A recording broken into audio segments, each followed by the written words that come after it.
Ben.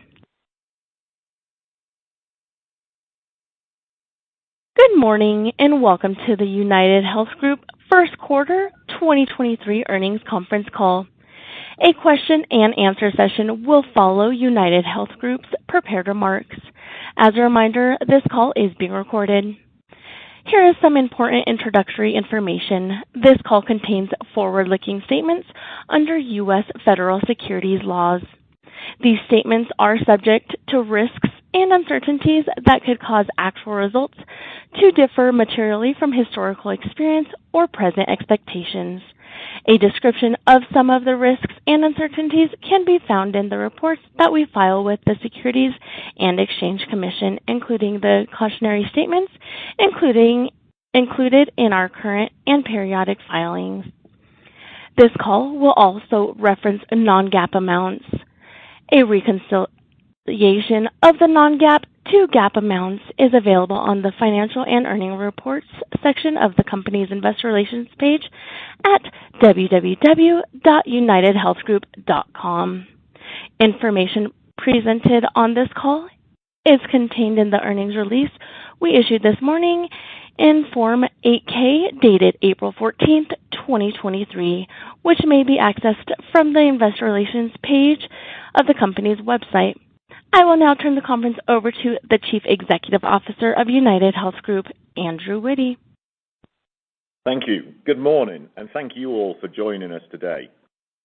Growth in the quarter was strong and well-balanced across Optum and UnitedHealthcare, with revenue increasing 15% to $92 billion.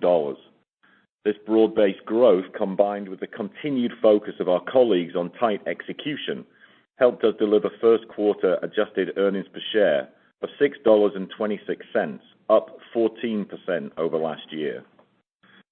Year to date, UnitedHealthcare increased the number of people served in the U.S. by 1.2 million, about half of this total within our commercial offerings. At Optum Health, we're now serving nearly 700,000 more patients under fully accountable value-based arrangements compared to just December 2022. Given the strength of these results, we're increasing our adjusted earnings per share outlook for the full year to a range of $24.50 to $25 per share. I know one topic is front of mind for you this morning, so I'll start with Medicare Advantage. With the 2024 Medicare Advantage notice in hand, we now have greater clarity for the short to midterm evolution of this important program. Our teams are working through the implications of the changes for 2024 and will be ready to submit bids in just a few weeks. While we remain concerned about some of the potential unintended consequences of the changes of the risk adjustment model, particularly around adequate diagnosis and support for people with diabetes, complex behavioral needs, and more, we do appreciate CMS's decision to phase in the changes. This phase-in will allow for more time to minimize the impacts on beneficiaries as we lean on the multiple levers available to us, including our ability to manage costs and our relentless focus on member and patient needs. We expect the many years of work and investment our teams have put into product and value differentiation, as well as quality measures such as STARS scores, will enable us to continue to offer leading value to Medicare beneficiaries and to grow strongly for years to come. We're committed to working with CMS as stewards of the MA program, especially with its long-stated goal of promoting value-based care, which remains the best solution to promote equitable access, better healthcare outcomes, exceptional experiences, and lower costs for the system. And importantly, it best supports people who have historically been underserved and who face fragmented, less effective care under traditional fee-for-service. Seniors know that with MA versus fee-for-service, they can access a more integrated and comprehensive suite of critical health benefits, including prescription medicines, vision, dental, and hearing care. They can seek care in more convenient settings. They experience better health outcomes. such as an over 40% lower rate of avoidable hospitalizations, and consistently derive much greater value. In fact, the typical Medicare Advantage senior spends about $2,000 a year less out of pocket compared to seniors in traditional Medicare. And well over 90% of seniors in Medicare Advantage report they are highly satisfied with their coverage and care. That's why more than 30 million Americans, fully half of all seniors, choose Medicare Advantage today. Over the past year, we've focused on improving the consumer experience across our company. This consumer orientation is foundational in support of each of our growth priorities, including our approach to value-based care. For example, this year we expect to serve more than 4 million patients in fully accountable value-based care arrangements through Optum, about double where we were at the end of 2021. These patients will be members of UnitedHealthcare benefit plans or one of the many other plans served by Optum. Many of them are in Medicare Advantage, and increasingly we are serving people with Medicaid or commercial benefits, an important growth focus for the coming years. We've spent well more than a decade investing in essential infrastructure and offering extensive practice transition support to enable tens of thousands of care providers to participate in this comprehensive value-based approach. By integrating traditional ambulatory care with specialty, behavioral, and pharmacy care across in-clinic, virtual, and in-home settings, we're delivering measurably better health outcomes for patients, all while improving access and lowering costs for people and the healthcare system overall.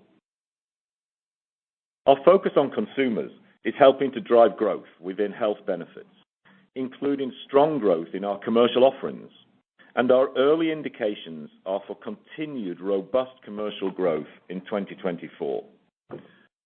From our employee-centered Surest insurance offer to our innovative financial services for both members and care providers, to our improved pharmacy home delivery services and zero copays on life-saving drugs, through all of these initiatives and more, we are firmly on track to put the member, patient, and consumer at the very heart of what we do. One last note on UnitedHealthcare benefits and the resumption of Medicaid redeterminations. Now that the process has started, we're working with our state partners and others to provide as much information and support as possible so people can understand and access their best coverage options.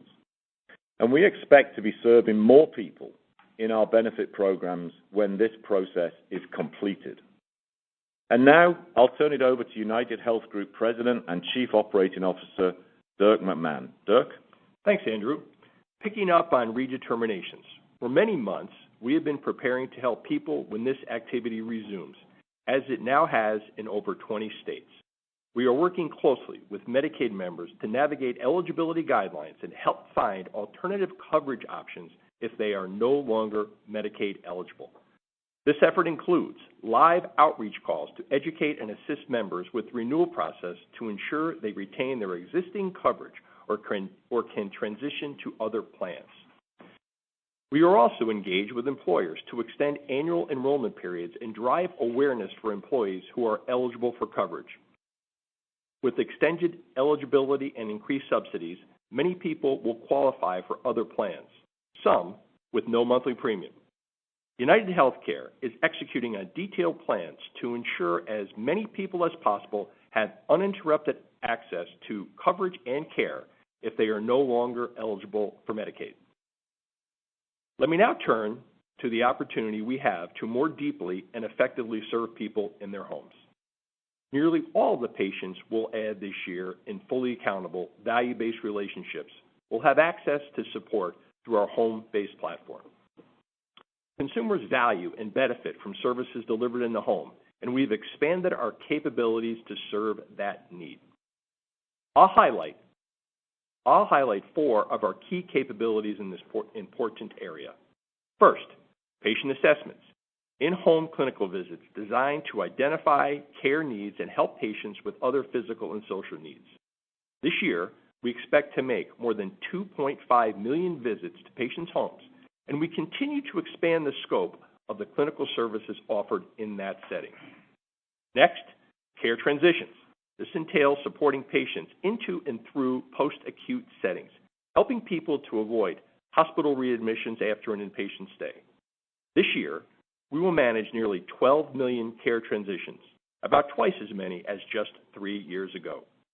This plays an important role in helping people return safely home and in connecting patients with additional in-home support. Third area, senior community care. This is clinical care for seniors who live in skilled nursing and assisted living facilities and dedicated senior housing. Our clinical teams provide additional layers of care and on-call resources, and they coordinate among patients and their primary care provider, facility staff, and caregivers, all contributing to strong quality of care and outcomes. And the fourth area of clinical capability is individual care and coordination for Medicare dual and chronic special needs patients. These patients frequently require a more individualized approach to care. On average, these patients are managing 9 different chronic conditions and taking multiple medications. Our high-touch approach leads to better outcomes, including an over 15% reduction in hospitalizations, high patient satisfaction with an NPS of nearly 80, with 99% of our patients in a 4-star or higher plan. Our recent combination with LHC Group expands in-home capabilities. LHC provides high-quality, compassionate home health, hospice, and post-acute care services with over 12 million patient encounters each year. We will learn from and build upon LHC's capabilities, expanding the scope and acuity of the care we can provide in a patient's home. And finally, shifting to pharmacy care services. OptumRx just completed another strong growth season. We are winning new relationships by offering the lowest cost and strong service across a wide variety of customers, from health plans to labor and governments and to commercial employers. We help customers obtain the best net cost, and we use our clinical expertise to help treat conditions that call for specialty medications. In addition, consumers are benefiting from efforts such as Price Edge, which gives them the best price option whether on or off benefit. UnitedHealthcare's introduction last year of zero-cost life-saving drugs. And our ability to manage the introduction of biosimilars on equal footing with the existing branded product. In short, we have consumers' backs. With that, let me hand it over to Chief Financial Officer John Rex. Thank you, Dirk. Fundamental execution has long been an essential aspect of UnitedHealth Group's ability to deliver for all those we serve. We know that if we meet or exceed our commitments and strive to live up to our potential, we will continue to generate high-quality, durable growth. Our first quarter performance was highlighted by the strong and accelerating growth achieved across the businesses of UHC and Optum. We accomplished this while continuing to expand upon the foundations which will drive the future growth you have come to expect from us. Revenue in the first quarter of $92 billion grew by nearly $12 billion or 15% over the prior year, with double-digit growth at both Optum and UnitedHealthcare. This growth was achieved by serving more people across all our businesses, and importantly, by serving them more comprehensively.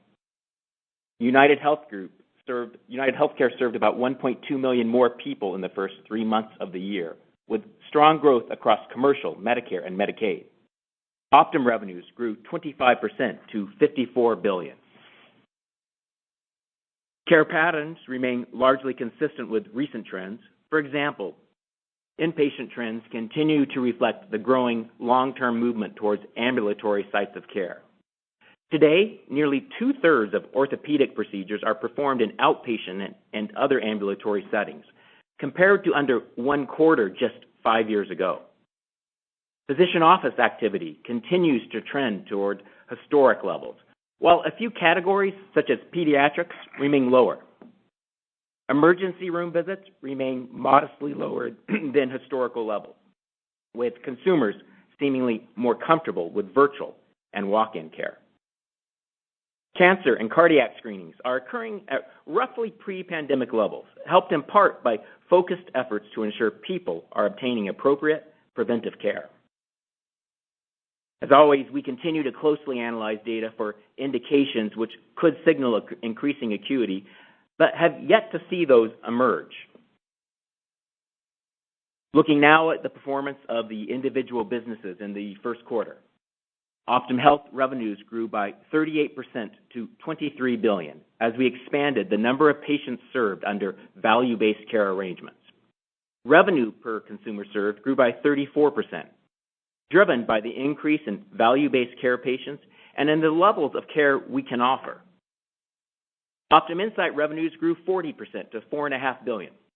The revenue backlog reached $30.7 billion, an increase of nearly $8 billion over last year, in part due to the addition of Change Healthcare. As we have discussed before, in the first half, we expect to continue to increase our integration and investment activities, which were a component in the first quarter results, and we expect they will accelerate into the second quarter. Optum Rx revenues grew 15%, surpassing $27 billion, driven by strong double-digit growth across the businesses, including in our community and home delivery pharmacies. Script growth of 26 million over last year was driven by exceptional customer retention, as well as new customer adds. We continue to see strong growth in NPS for our specialty businesses, up nearly 10 points since last year. At UnitedHealthcare, revenues of over $70 billion grew 13%, with growth in the number of people served across all of our major benefit categories. For example, in commercial, we set out to serve up to 1 million more people this year and are pacing well to that objective, given our first quarter performance. Offerings for large employers led the gains, as did our newer and more affordable offerings serving both employers and individuals. Within Medicare Advantage, we shared with you in November our intention to add 800 to 900,000 new members in this year, and we now expect to exceed the upper end of that range.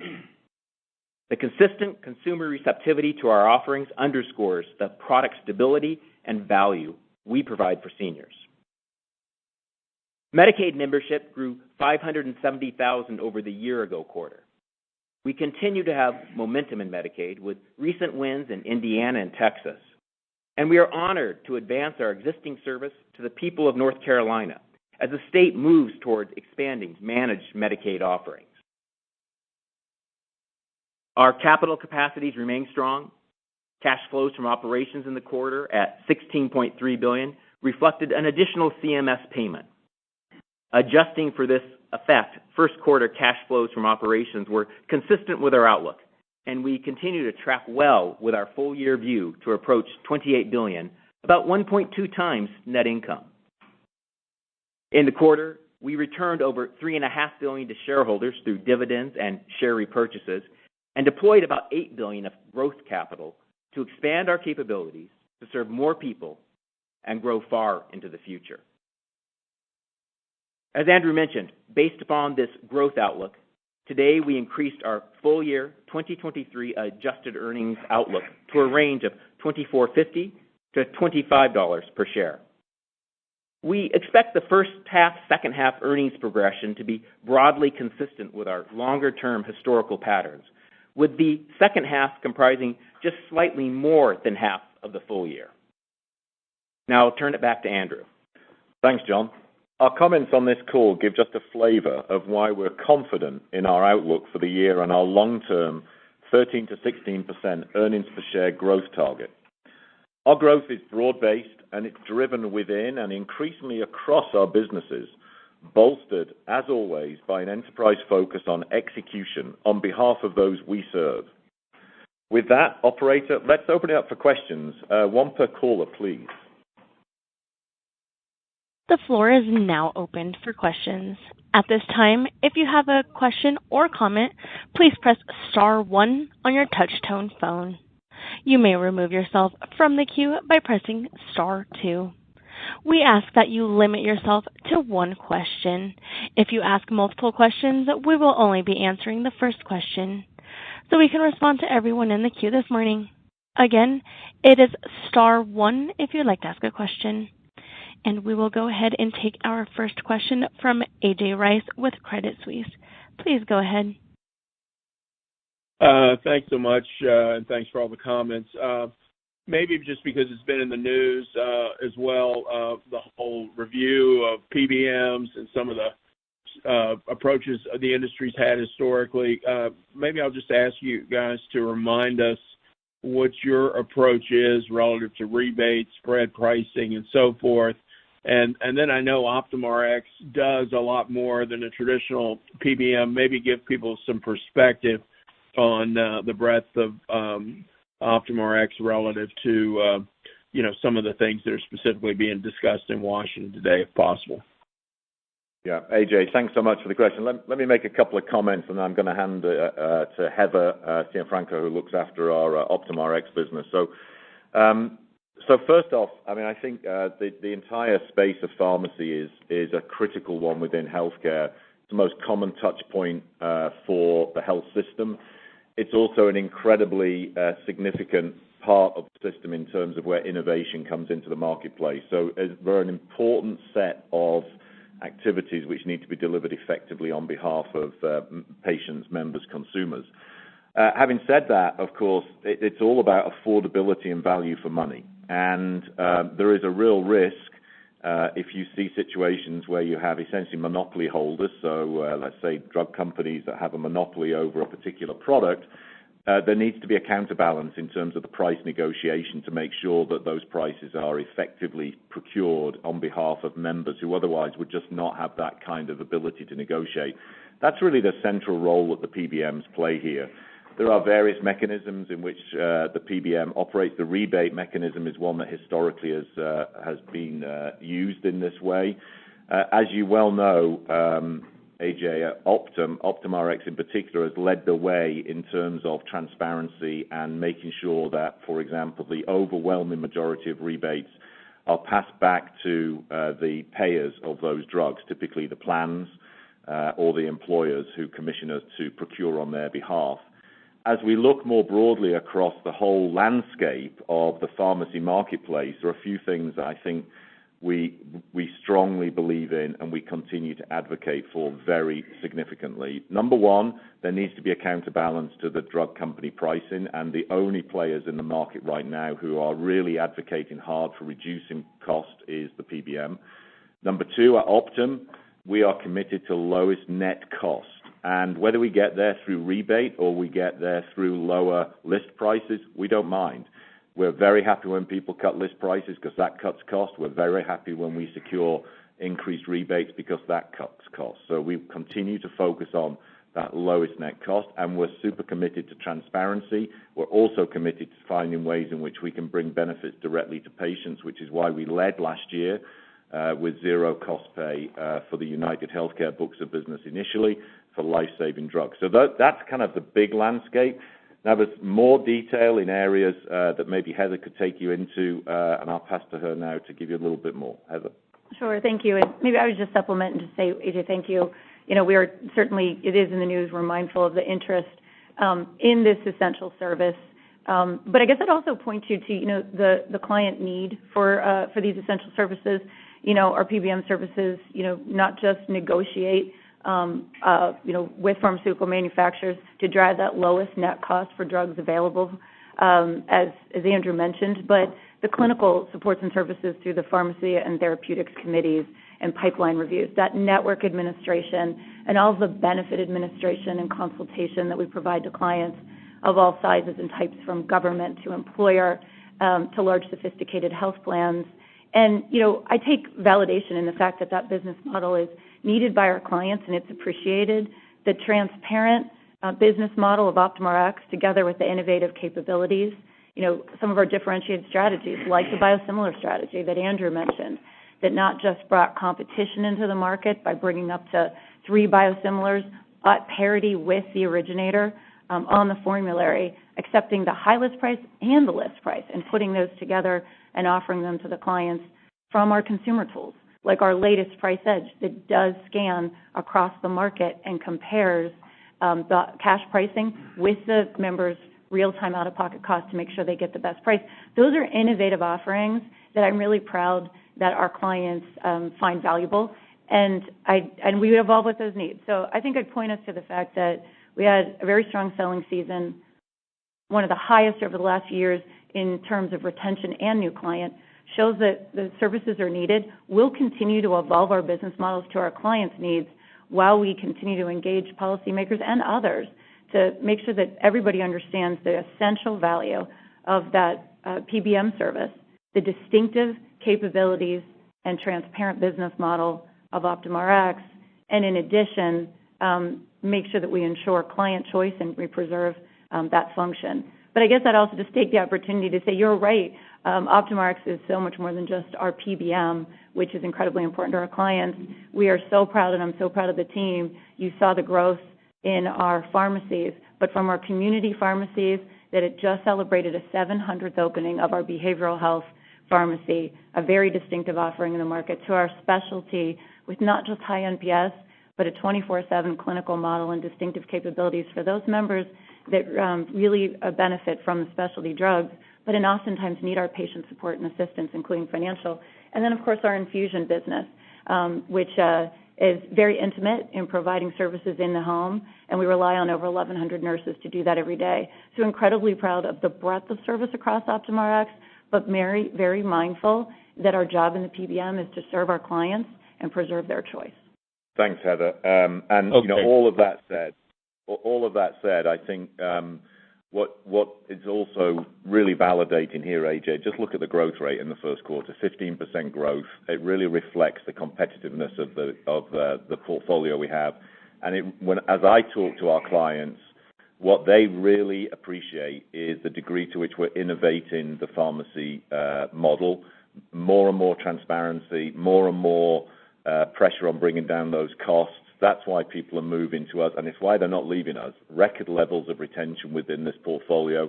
And just as a marker, about half of our revenues in the Optum Rx portfolio come from non-PBM activities. That's all the stuff that Heather just referred to at the second part of her answer. Super nicely balanced business, great growth profile because we're delivering for clients and for their members and employees. So, AJ, thanks for raising that question. It is an important topic, and we appreciate having the chance to share it. Next question. We'll take our next question from Lisa Gill with J.P. Morgan. Please go ahead. Thanks very much. Good morning. I'm going to stick to the PBM side for a minute and just really want to hear your comments around GLP-1 drugs. One, how do we think about the cost trend as you think about it from the managed care side of your business? And then secondly, how do we think about really truly managing this new class of drugs that's coming from a pharmacy perspective? Yeah, Lisa, it's a great question. I think actually it'd be super interesting to hear from the UnitedHealthcare perspective on that. So I may just ask Brian Thompson, the CEO of UHC, to comment there, please. Sure, Andrew. Hey, Lisa, good morning. Let me start with the trends that we're seeing here in 2023 are as planned, overall medical and pharmacy. It's really a good start to the year with our assumptions being validated as we kick off 2023. With respect to GLP, obviously a lot of discussion. I would say no real change to either our insights or our position. We have seen an increase in trend in GLP-1s. The overwhelming majority of that is in diabetic care, and it is as we had expected, low single digits in terms of weight loss use. I would say that our on-label usage has been well managed with our authorization requirements, and I think it's important to put it in the context of our overall medical. Keep in mind, pharmacy is about 20% of our overall spend in any one therapeutic class. This one certainly included less than 1%. So increased year over year, overwhelming majority in diabetic care, well managed in terms of off-label use and consistent with what we had planned for. Yeah, no, listen, Brian, it puts it super well, Lisa. I think from where we sit, as we roll forward, listen, first of all, it's good news that we're seeing innovation in areas like weight management. That obviously is going to be an important aspect of consideration for people, particularly with comorbidities. Diabetes is an obvious example of that, number one. Number two, I think as time plays out, what's going to be super critical here is some of the we need to get focused on the facts and reality of this marketplace. We need to really be clear about which patients really do benefit from these medicines. and make sure we properly understand how they're going to use those medicines. So there's a lot still to learn, I think, as these things progress through their final phases. And then finally, of course, we've got to see the prices be affordable, and that's going to be a key element of how this evolves. And obviously, we keep a close eye on the prices we see in Europe, and just as you heard a little bit, our focus on the pharmacy side of the business, of course, encouraged by our insurance side of the business. We're going to be looking for the very best pricing on these medicines, and we're going to advocate on behalf of members and consumers to get that. So still plenty to come here. I think early days, nothing particularly, out of expectations. Still very much in the range that Brian just described. Lisa, thanks for the question. Next question. We'll take our next question from Stephen Baxter with Wells Fargo. Please go ahead.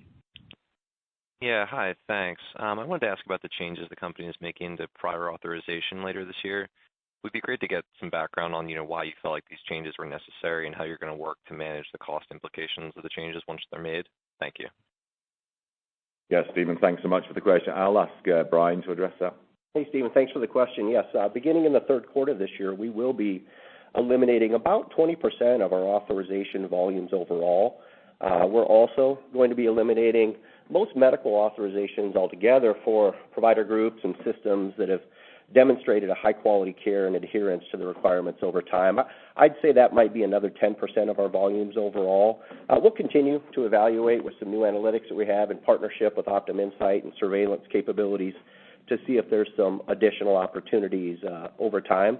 Really, though, this is a culmination of a lot of things, and first and foremost, I would say it's our intensifying focus on the consumer experience, really a desire for us to streamline processes, get the latency out of the process, and like I said, leverage new technologies to really get to speed of decisioning and really get to point of care. I will say we're constantly reviewing our prior authorizations, but we need to balance, obviously, what we reduce with that need to guard against clinical quality and patient safety. And I would say in this really robust process that we've started here over the last several months, that it's really demonstrated the importance of the authorizations that we do have in place. So really encouraged by our surveillance capabilities, don't anticipate any pressure on trend because of it, and really see this as a win and satisfier for both our customers and our provider groups alike. Yeah, Brian, thanks so much. I might just add, I think, as we play out over the next year or two, this is also an exciting area for where UHC and Optum Insight can collaborate. A lot of technology opportunity to be leveraged here, Stephen. And also, as you think about the integration of the change organization into Optum Insight, that gives us new perspective in terms of how we can create network connectivity to take friction out as well. So how do we what you just heard a little bit there from Brian is how we kind of streamline this space. It's still got an important role at its core. And there's a ton of opportunity we can bring to really take out a lot of that friction by leveraging technology and the capabilities that we're building up within the new Optum Insight. So really an interesting space across the whole organization. Thanks so much, Stephen and Brian. And next question.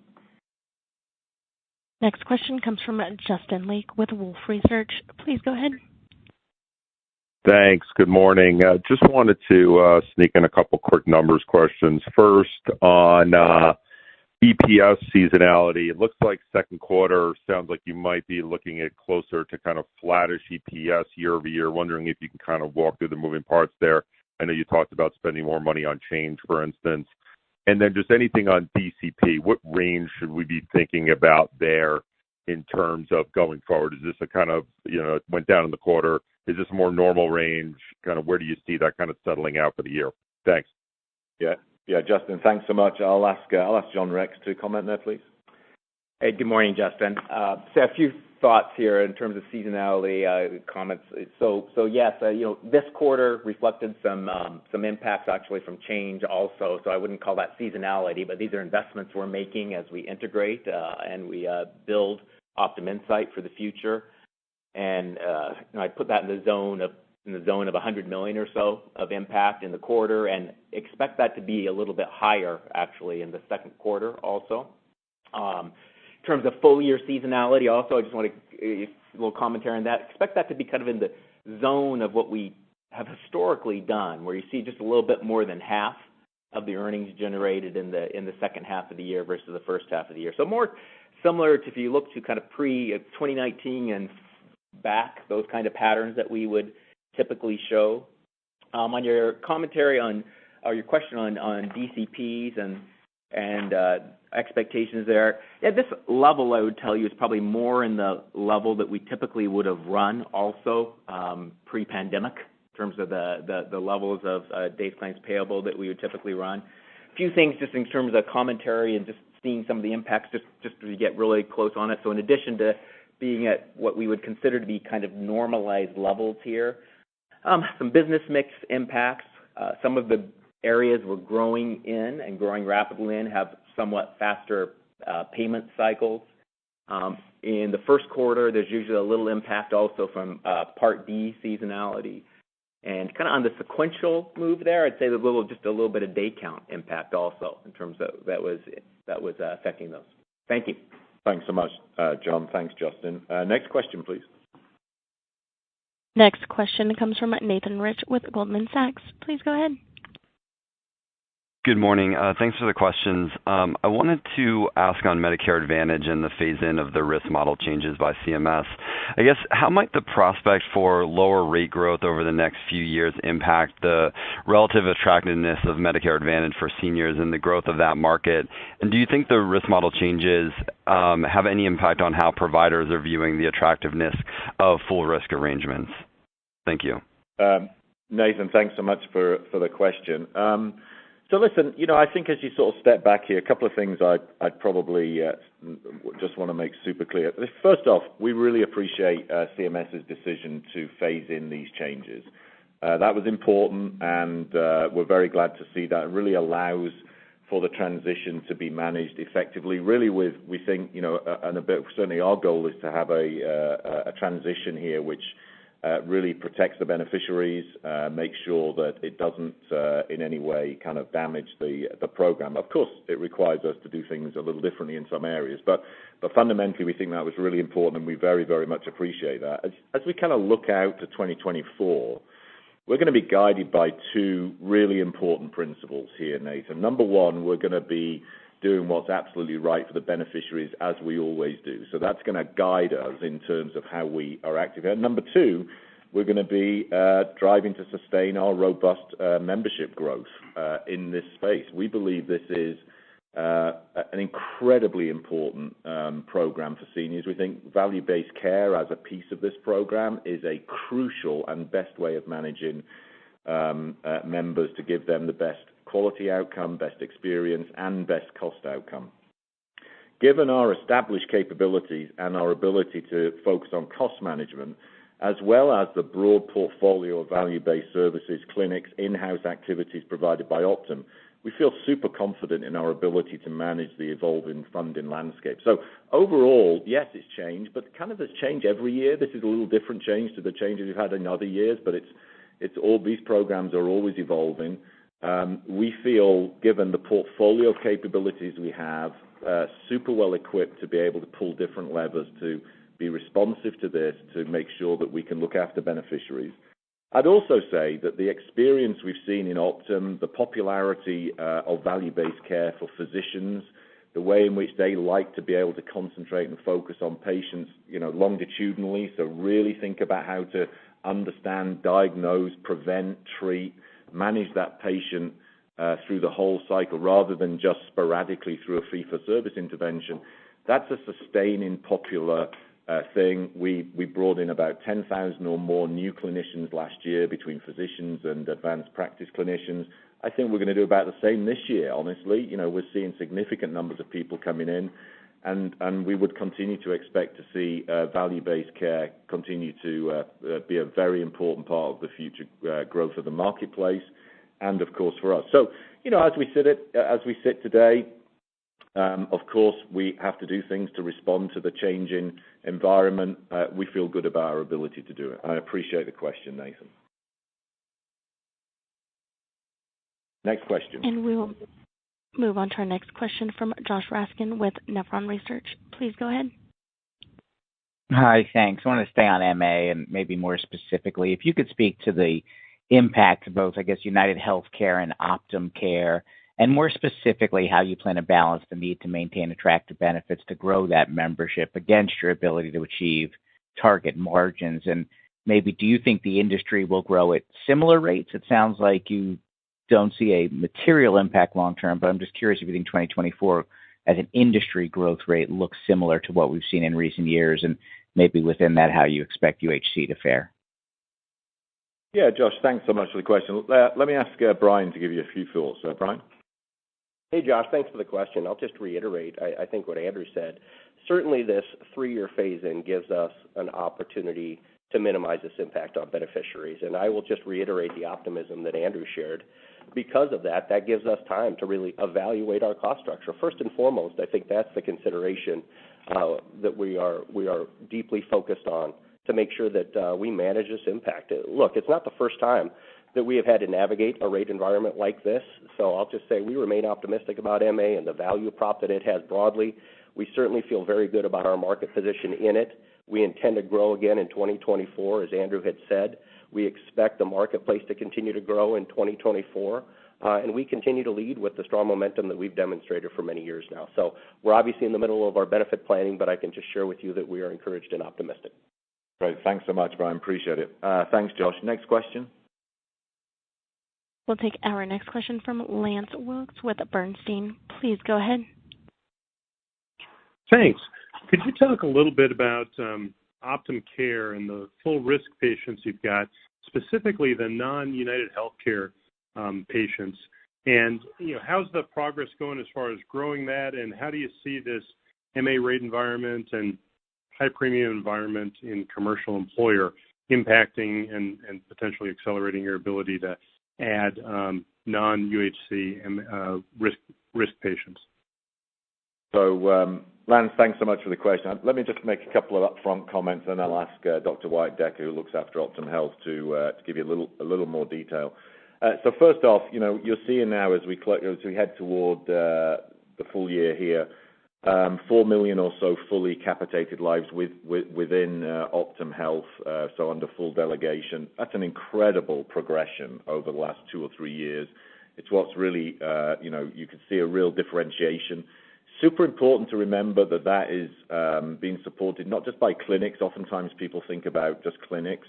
Within Optum Health, this is really broadly integrated support service. So this could be Optum at Home. This is in the clinic. It's behavioral. It's virtual. It's a really comprehensive set of capabilities that underpin that, and we believe provides fantastic service for the members who are delegated. You see that growth rate continuing to be super strong, 700,000 already transferred this year. It's extraordinary first quarter for Optum Health. As you step back and look underneath the hood of all of that, of course, UHC is a big piece of it, but there is a very substantial non-UHC delegation quantum in there, which continues to grow well, and there, as I mentioned in my opening comments, an increasing diversification of that value base as it treatment strategy as it moves into commercial risk and also Medicaid. So really important diversification. Maybe just talk a little bit why, give a little more detail in terms of how you're thinking about the next year or so. Yeah, well, thank you, Lance, and thank you, Andrew. I would underscore some of Andrew's comments, but most particularly, we have developed a comprehensive and differentiated clinical model of care for value-based care, and that is appealing to all of the large national payers who we work with closely, Lance. And so you'll see us continuing to grow our book of value-based care lives with all national payers and regional payers who see the value that we're able to provide both to them and to the members and hence patients that we serve. And you heard a little bit earlier today from Dirk McMahon on our comprehensive home and community offerings, and that's just one of our many platforms. And we weave these together in a comprehensive fashion, and we think about not just the member, but the person or patient at the other side of this who's on a journey of health care, and some have multiple chronic diseases, some want to focus on staying healthy and well, and some have catastrophic issues that we have to help them navigate effectively. And our ability to do that is unique and differentiated in the healthcare industry. So I think you'll see continued growth with multiple payers. We have enjoyed that this year, and we'll continue to do so as the year progresses.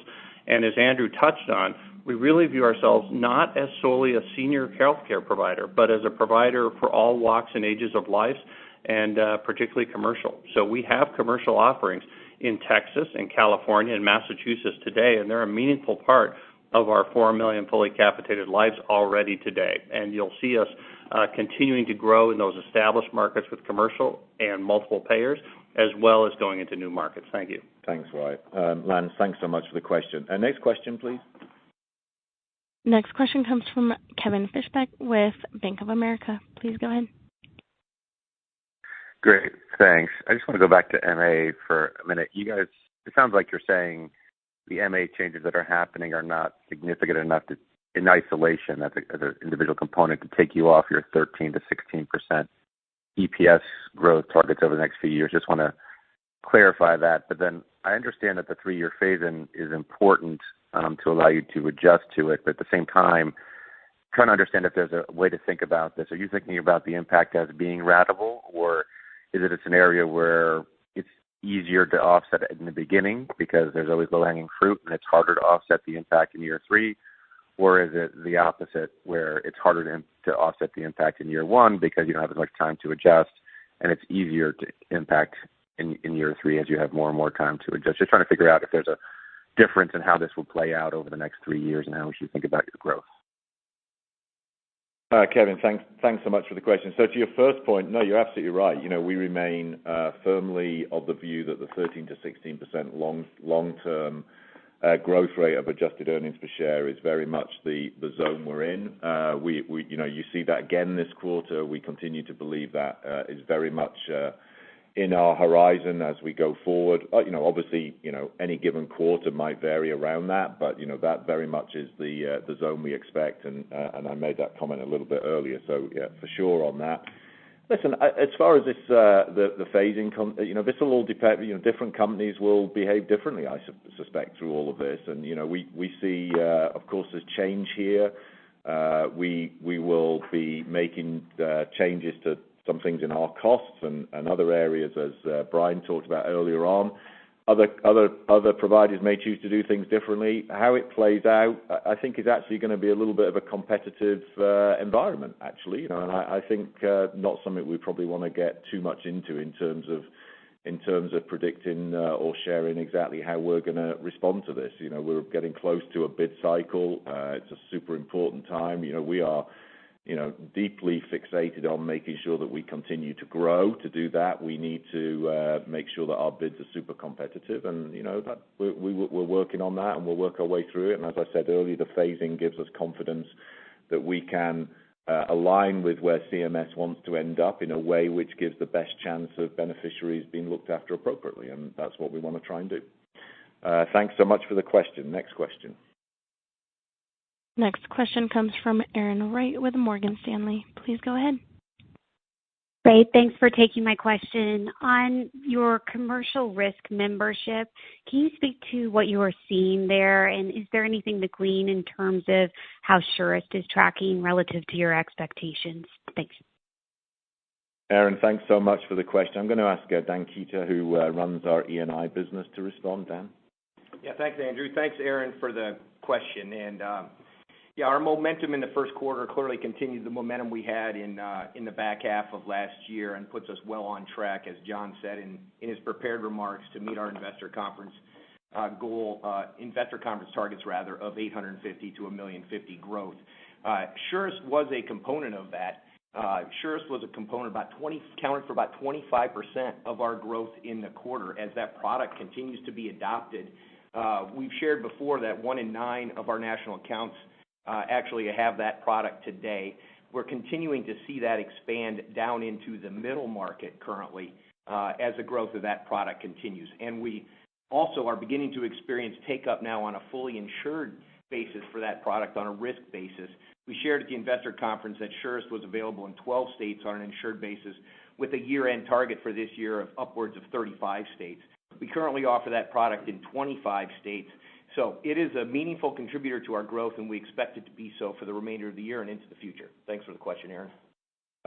Dan, thank you so much. And I just might add something here, Erin, as well. I mean, I think you can see in this queue, you saw it as we rolled into the second half of last year. We're optimistic for the rest of this year. I said earlier that we're expecting continued robust growth on commercial insurance into 24. we really feel like this engine has lit up again, and it's super important for the organization. Alongside the fantastic growth you're seeing in the government books of business, in Medicaid, in Medicare, we're now seeing the commercial business really come to the fore again, which is a fantastic thing to see within the company.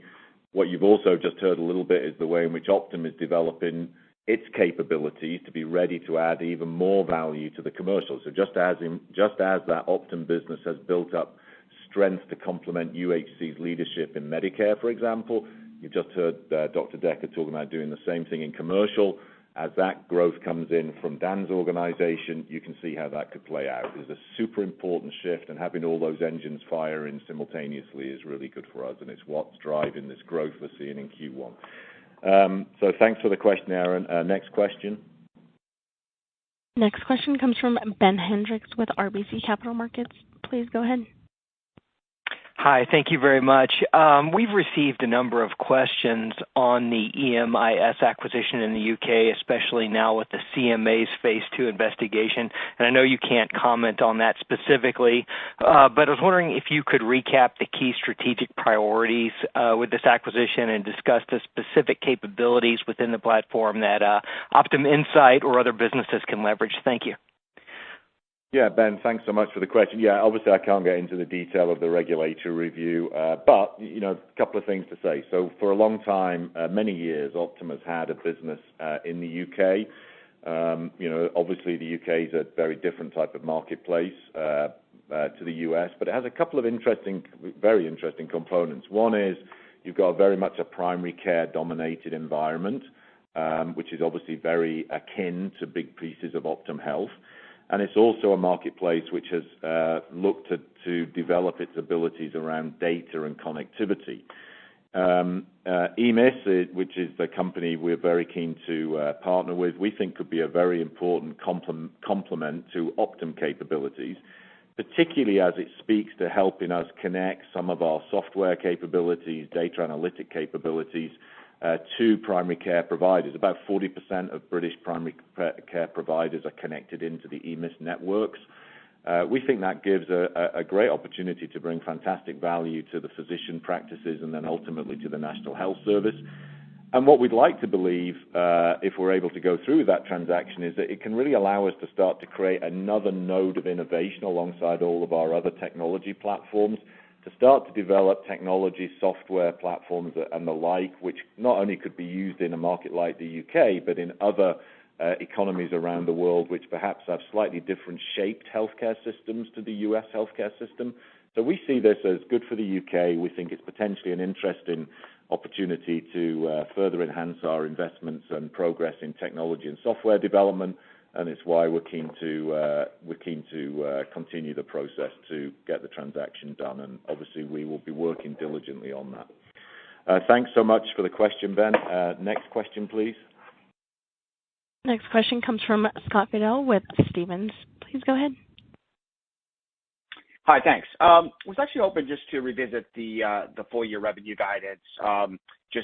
Given the first quarter, clearly you were pacing better than the street, and you've since closed LHCG, and you're now looking to eclipse the high end of your MA target for the year. So clearly seems like there's a lot of upside momentum relative to the initial guidance you gave at Investor Day.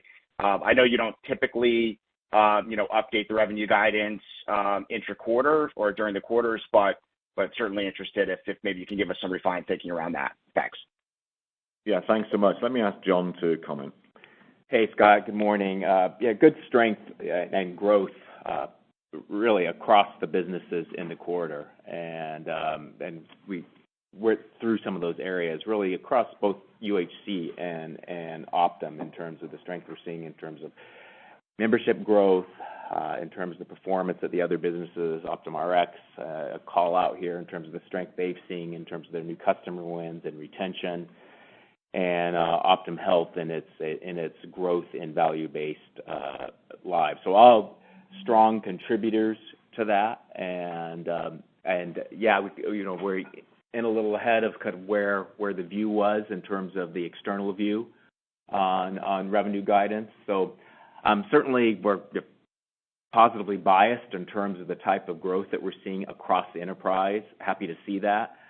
You're also right, probably not doing any updates here in the first quarter in terms of that full year view at this distance, but really strong place to start the year.